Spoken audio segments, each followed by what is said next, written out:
शादी को आज 7 दिन हो चुके हैं। नाम से अब वो मेरी जिंदगी का हिस्सा है, आदित्य सिंह राठौर। पर मन अभी भी मेरी से हमारी की ओर कदम बढ़ा रहा है।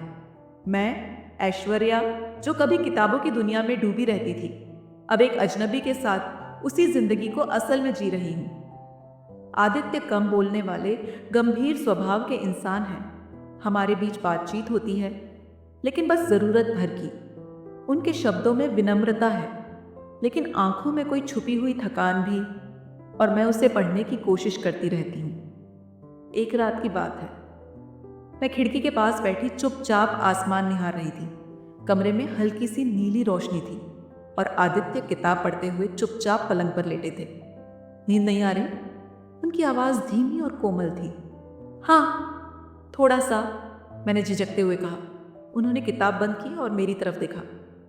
पहली बार ऐसा लगा जैसे वो मुझे ठीक से देख रहे हों, किसी बाहरी दुनिया की तरह नहीं, किसी अपने जैसे।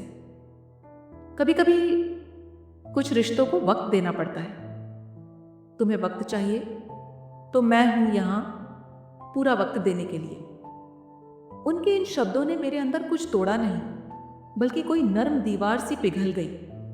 धीरे धीरे वो हर सुबह मेरे लिए चाय बनाकर टेबल पर रख देते, बिना कहे। मैं हर शाम उनके आने से पहले परफ्यूम छिड़ककर आईने में खुद को देखती।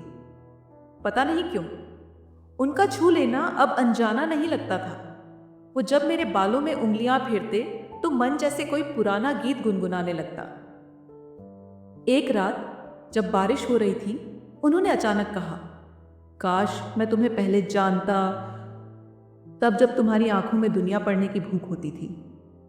मैंने बस इतना कहा, अब भी है, बस अब मैं तुम्हें पढ़ती हूं। और फिर एक रात हम दोनों छत पर खड़े थे, बारिश की बूंदें और उनके गर्म हाथ मेरे हाथ में। उन्होंने मेरा चेहरा हल्के से छुआ और धीरे से पूछा, क्या अभी डरती हो मुझसे?